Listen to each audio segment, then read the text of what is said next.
여러분 안녕하십니까? 뉴스투데이 강원입니다. 강릉 지역 가뭄이 심각해지면서 정치권의 발걸음도 이어지고 있습니다. 정청래 더불어민주당 대표가 강릉을 찾아 근본적 개선 복구가 필요하다고 말했는데요. 이 자리에서 김홍규 강릉시장은 오봉조 수지 준설과 평탄화에 대한 지원을 요청했습니다. 배현한 기자가 보도합니다.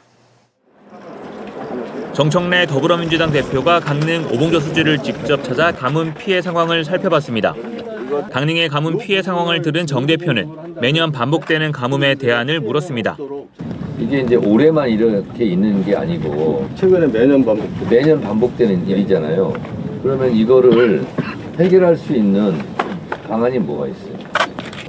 김홍규 강릉시장은 이 자리에서 오봉조 수지의 저장 용량을 늘리기 위해 수천억 원의 예산이 필요한 준설과 평탄화 사업에 대한 지원을 요청했습니다. 여기가 이제 말구이자라고 합니다. 저게 걷어내면 한 630만 톤을 더 담을 수 있습니다. 저게 완성되면 아마 지금 같은 가뭄이 와도 좀 버텨낼 수 있잖아요. 저걸 좀 대표님께서 좀. 정청래 대표는 이후 강릉 중앙시장으로 이동해 절수로 인한 상인들의 고충을 들었습니다. 비가 조금씩 와서 놓아야 되는데 비 때문에 아주 큰일이에요. 강릉 지역을 둘러본 정 대표는 가뭄 피해 해결을 위한 토론회를 9월 초에 열어 근본적이고 항구적인 대책을 마련하겠다고 말했습니다. 반복되는 이 강릉 지역의 가뭄 피해를 해소하기 위해서 우리 더불어민주당에서는 긴급하게 토론회를 열어서 빠른 시간 안에 대안을 내서 근본적으로 이 가뭄 피해를 해결할 수 있도록. 강릉 가뭄 피해 해결책 마련을 위해 정부와 정치권이 잇따라 현장을 확인하면서 실효성 있고 신속한 조치가 마련될지 주민들의 관심이 커지고 있습니다. MBC 뉴스 배현환입니다. 원주시가 2조 439억 원 규모의 2차 추가 경정 예산안을 편성해 의회에 제출했습니다. 원주시 예산이 2조 원을 넘긴 건 이번이 처음인데요. 민생 회복과 현안 사업 추진에 예산을 집중 투입할 계획입니다. 윤하은 기자가 보도합니다. 원주시가 예산 2조 원 시대를 열었습니다. 원주시의 올해 본 예산은 1조 6,677억 원. 지난 4월 1회 추가 경정 예산을 통해 1조 8,501억 원으로 늘었고 이번에 의회에 제출한 2회 추가 경정 예산안은 이보다 1,938억 원 늘어난 2조 439억 원에 달합니다. 원주시 본 예산이 1조 원을 넘어선 건 지난 2018년입니다. 이후 7년 만에 2조 원 규모의 살림살이를 꾸리게 된 겁니다. 원주시는 민생회복 소비 쿠폰 지급 등으로 국도비 지원 규모가 늘어난 영향이 큰 것으로 보고 있습니다. 1차 추경과 비교했을 때 지방세는 143억, 세외 수입이 127억 늘었고 국도비 보조금은 946억 원 증가했습니다. 원주시는 사회복지 분야에 가장 많은 7,400억 원의 예산을 투입하고 문화관광 분야에 1,200억 원, 산업 중소기업 지원 등에 1,100억 원을 쓰는 등 민생 회복과 현안 사업에 차질 없는 추진에 중점을 둘 계획입니다.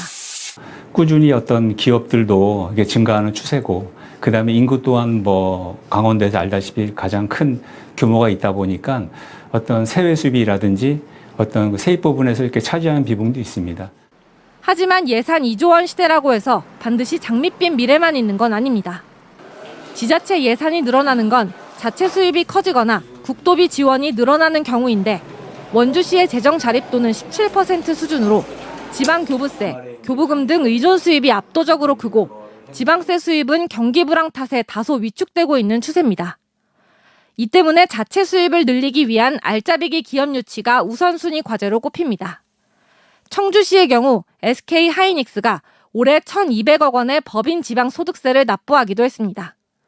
한편 원주시가 제출한 2차 추경 예산안은 시의회 심의를 거쳐 다음 달 최종 확정됩니다. MBC 뉴스 윤하은입니다. 군공항 주변 건축물의 높이를 제한하는 규제가 어제부터 일부 완화됐습니다. 국방부는 경사지 등에서의 불합리한 규제를 해소했다고 하지만 강원도에선 수혜를 입지 못하는 지역이 적지 않습니다. 김세정 기자가 전해드립니다. 헬기 비행장이 위치한 양구읍 안대리 인근 마을. 지역에 따라 최대 45m의 건축물 높이 제한 규제를 받고 있습니다. 헬기가 이착륙하는 경로에 위치한 한 아파트로 가봤습니다. 33년 전 5층 높이로 지어진 이 아파트는 시설이 노후되고 엘리베이터도 없지만 고도 제한 규제에 묶여 개발이 어렵습니다. 오랜 시간 재산권을 보장받지 못했고 재산 가치 상승도 제한된 겁니다.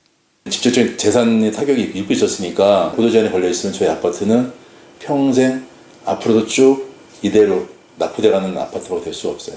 이처럼 비행 안전구역이 포함된 군사보호구역은 양구군 전체 면적의 49.5%. 정부가 이 같은 규제를 일부 해소하고 지역 개발 사업을 활성화하기 위해 군공항 주변 건축물의 높이 제한 기준을 소폭 완화했습니다. 건축물 대지 중 가장 낮은 지표면이라는 기준을 삭제하면서 있는 그대로의 지표면을 기준점으로 둘 수 있게 돼 건축물을 더 높게 지을 수 있게 된 겁니다.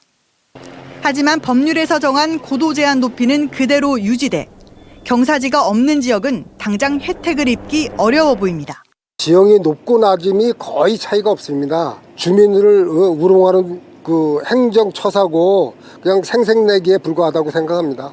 강원도 내 비행 안전구역은 양구를 비롯해 원주와 강릉, 양양에도 있는데 총 면적이 축구장 2만 8천 개에 이르는 200제곱킬로미터 안팎으로 추정됩니다.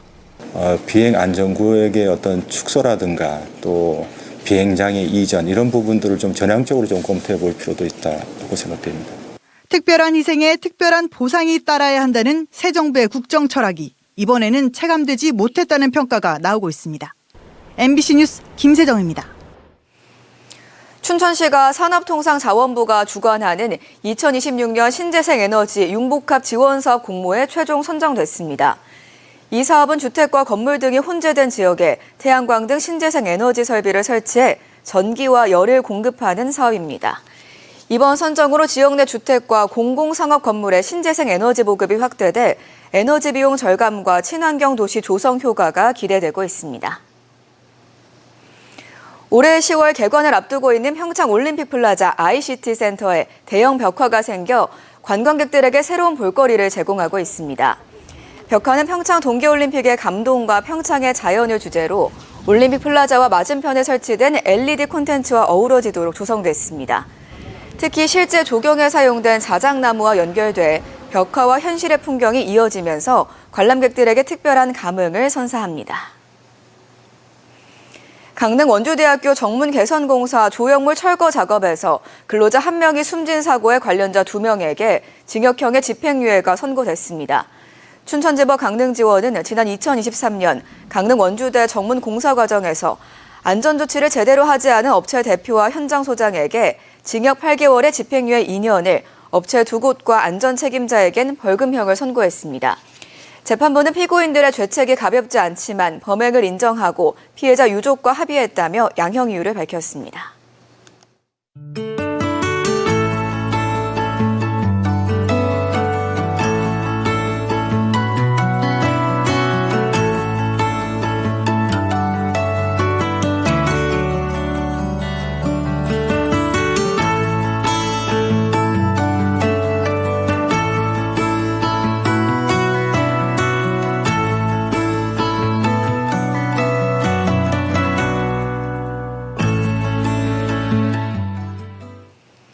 강릉시가 5곳의 상점가를 새로운 골목형 상점가로 지정했습니다. 강릉시는 최근 골목형 상점가 심의위원회를 열어 옥계 OK 상점가, 유천택지 올림픽길 상점가, 소룰중 앞 상점가, 내곡동 상점가, 노암길 상점가 등 모두 5곳을 골목형 상점가로 신규 지정했습니다. 골목형 상점가로 지정되면 온누리 상품권 사용처가 확대되고 소상공인들은 공동 마케팅과 환경 개선, 경영 현대화 사업 등 다양한 지원 혜택을 받게 됩니다. 강원도가 산업통상자원부가 주관하는 2025년도 바이오헬스 연구개발사업 신규 공모과제에 선정돼 앞으로 5년간 국비 56억 원을 지원받습니다. 연구과제는 대장암을 타깃으로 한 단일 제제 바이오의약품 제조기술 개발로 낮은 효능과 짧은 반감기 같은 기존 치료제의 한계를 극복한 차세대 치료제 개발을 목표로 합니다. 이번 사업은 강원도가 지난해 유치한 바이오 국가첨단 전략산업 특화단지의 첫 국가 지원 연구개발 과제입니다. 원주시 번영회가 건설 현장의 지역 물품 우선 계약과 안전건설 시민감시단 운영을 공식 제안했습니다. 번영에는 기자회견을 열고 지역경제 활성화를 위해 건설 현장에서 우선적으로 지역 자재와 장비를 계약하고 현장 노동자를 고용해달라고 촉구했습니다. 또 아파트 건설 현장 등에서 입주민들이 집값 하락을 우려해 부실 시공을 발견하고도 신고를 꺼린다며 건설 현장 시민 감시단 운영을 제안했습니다. 번영에는 원주시가 앞장서 안전한 건설 현장 조성을 위한 토대를 만들어야 한다고 설명했습니다. 동해시가 2025년도 제2회 추가 경정 예산안 6,823억 원을 편성해 동해시 의회에 제출했습니다. 제1회 추경 예산 대비 535억 원이 증액됐으며 증액분의 70%인 375억 원이 민생경제 회복 사업에 중점 편성됐고 도로 교통인프라 개선 38억 원, 시민 불편 해소 40억 원, 취약계층 복지 11억 원 등입니다. 또 내년에 동해시에서 열리는 제61회 강원도민체전 준비와 각종 전국대회, 전지훈련 유치에도 13억 원을 편성했습니다. 이번 추경안은 동해시의회 예산결산특별위원회 심사를 거쳐 오는 9월 5일 본회의에서 의결되면 최종 확정될 예정입니다. 강원도 학생 수가 크게 줄어들 전망입니다. 강원도 교육청이 발표한 2026년에서 2030년 중장기 학생 추계에 따르면 올해 13만 5천여 명인 초중고 학생 수는 2030년 11만 3천여 명으로 올해보다 2만여 명 줄어들 것으로 예측됐습니다. 특히 초등학생은 내년 5만 8천여 명으로 6만 명 선이 무너지고 2030년에는 4만 7천여 명까지 줄어들 것으로 보입니다. 도교육청은 적정 학급수 운용과 학급당 학생 수 감축을 실시하겠다고 밝혔습니다. 강원FC가 오늘 저녁 7시 30분 강릉 하이원 아레나에서 전북과 코리아컵 준결승 2차전을 치릅니다. 강원은 지난 21일 열린 전북과의 코리아컵 준결승 1차전 원정 경기에서 무승부를 기록해 이번 경기에서 승리해야만 결승에 진출할 수 있습니다. 이상으로 강원 뉴스 마칩니다. 고맙습니다.